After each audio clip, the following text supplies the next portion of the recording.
My name is Jeremy Walton, and today we're going to find out if you can tell the difference between RED Komodo and Canon R3 footage. Let's go! I know you've seen a lot of footage from these two cameras. For this video, I wanted to share how I approach matching cameras, so it won't be your average side-by-side comparison. What I'm going to show you is a handful of clips, and I want to see if you can tell which camera I'm using. Some clips are from downtown Los Angeles and when I went to Minneapolis, and everything was done from the comfort of my car. I wanted to shoot in an uncontrolled environment, so they're all exterior shots. I will get into the details, my thoughts, and the results, but let's just jump right into the clips and get started.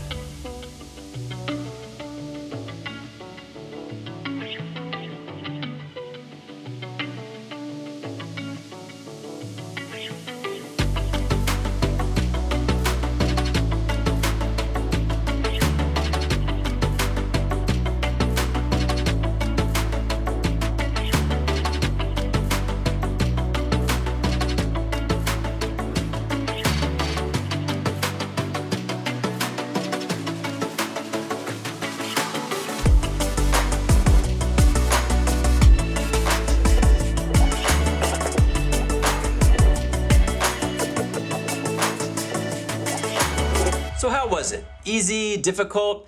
Well, let me explain why I wanted to do this video in the first place. There is a time and place to nerd out and get into all the camera specs, especially if you're looking to buy a camera. I even watch videos about cameras I don't own or will never own just out of curiosity. If you want to know why I bought these two cameras, check out my RED Komodo and Canon R3 best combo video, and I'll give you a list of reasons that made me make the purchase. What I think is important to understand, and I see a lot of it, is people being concerned whether this camera will match that camera, will this lens match that lens. When we do side-by-side comparisons, it's cool to see differences, but do we ever watch a movie, a commercial, a YouTube video in that way? No. So when it comes to matching cameras, if the majority of people will never notice, does it really matter? I've talked about it before, but let me quickly cover what goes on in feature films. I want to start with Captain America: The First Avenger, which used a Canon 5D Mark II as a crash cam. Did you notice? How about the movie Black Cat, where they used up to 9 cameras, including 4 RED APEX, 2 Phantoms, 2 Canon 5Ds, and 1 Canon C300? Did you notice? We now have cameras like the Komodo being used as A-cam, B-cam, crash cam, aerial shots, and is anyone in the theater ever pointing out a different camera or lens being used between shots? No. Now, I know there's more to the story, which I will get into, but let's see how well you did with the clips I showed you earlier.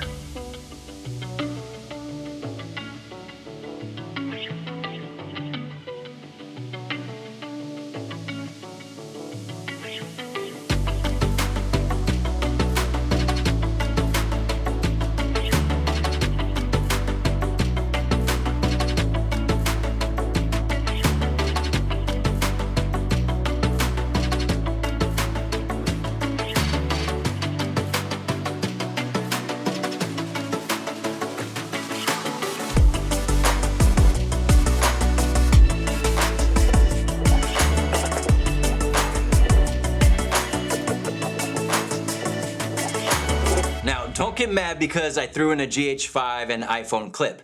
Just trying to make my point. If you couldn't tell I was using different cameras or picked the Komodo or R3 for the iPhone clip, then I think these examples show what's been going on in Hollywood for a long time. One question you should ask yourself if you couldn't tell the difference is why? I do want to be clear though, if you didn't get them all right, that doesn't mean go buy an iPhone and all is good. There's a reason I use these two cameras on all my shoots. Let me break it all down. I really think the Komodo and R3 work really well together. With these two cameras, I try and match everything to the Komodo. I love the image, there's this softness to it while still being sharp, the color is fantastic, and that's a pleasing image for me. As for the R3, and I'm talking straight out of the camera, feels more crisp, and while the colors look good, I have some tweaking to do to get everything to match up, and I'm sure no matter what camera you have, adjustments are required. I also use a TIFFEN black satin filter on both cameras.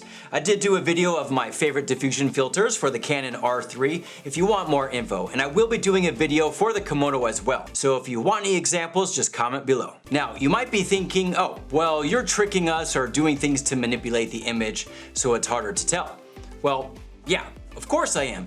If you want two cameras to match, why would you purposely do things to make it easier for people to notice the difference? When filming this sequence, I had this shot of the 6th Street Bridge with the Komodo, but I couldn't get it to work. My suspension in the car is too stiff, and if you saw me bouncing around, you might conclude I don't have IBIS. So I'm using the Komodo, which you would be wrong because it's actually my iPhone. And if you believe that, you're wrong because it was the Komodo. You see, I'm sure I fooled someone on that one. I did love the image of the bridge though. Here's the raw footage, and after adding some contrast, saturation, adjusting the S-curve, it turned out great. I would just use a gimbal. When trying to match the iPhone, most people can tell when an image has cranked the shutter to get proper exposure. I think most people can see the difference whether they understand the reason why. When there's no motion blur, it's a bit odd, and we can see that when using an iPhone or something like a GoPro. If you're a filmmaker, you probably already understand that process. This means I had to go with a VND and a diffusion filter to get the right results with my iPhone. I used a cheap filter mount, then used a TIFFEN VND and black satin filter that I used on the GH5 as well. I also used the Filmic Pro app to give me total control over the settings. All of this was considered before I shot the sequence of clips. Otherwise, you'd be able to spot the difference, or it would be a lot easier. Here's straight out of the camera with my iPhone in H.264. It's not bad, but it's a far cry from the Komodo. And here's the same image with diffusion shot in ProRes. It's a slight difference, but it's a difference. I know the lighting changed a bit, but I can't control the sun. Believe me, I've tried. One other thing you might notice is everything was shot pretty wide, and I was at about a f8 to get deep focus. This is going to help match all 4 cameras compared to, let's say, cinematic mode on the iPhone. I mean, it's impressive under the right conditions, but nothing compares to the real thing. Although, if you were doing a 2-person interview, which I've done with the Komodo and R3, have your Komodo at an f4 shooting wide, then your R3 is on an 85mm at, let's say, a 1.2. It would really be hard to tell the difference if your color is on point. Here's another example with my Komodo, and with a few adjustments to the contrast and saturation, we're good to go. Now let's just punch in and see how that looks. Again, with a few adjustments, it looks great. And right now you're looking at the R3. Was there anything that stood out? Did your eyes burn from seeing 2 images from 2 different cameras? No. No matter what camera you use or what lens you use, it's a tool, and you have to understand the differences to not ask, can these tools match, but what you have to do in order to make them match, or at least to a point where no one can tell the difference. That's what filmmakers do. My final thoughts about matching the RED Komodo and Canon R3 is, yeah, they can match. It depends if you're doing a side-by-side comparison or if you're using one as a B-cam or for an insert shot. Are you understanding the lighting, depth of field, the limitations one may have? Basically everything we just covered in the video. If they're doing it on $100 million movies, I think you'll be okay if you're using a zoom versus a prime or using a different brand of lens or camera. I think global shutter, stacked sensors, autofocus, mounts, shooting style will all have a much bigger factor in your purchase than how well these 2 cameras match. Having said that, I'm still reaching for my Komodo and R3 every chance I get.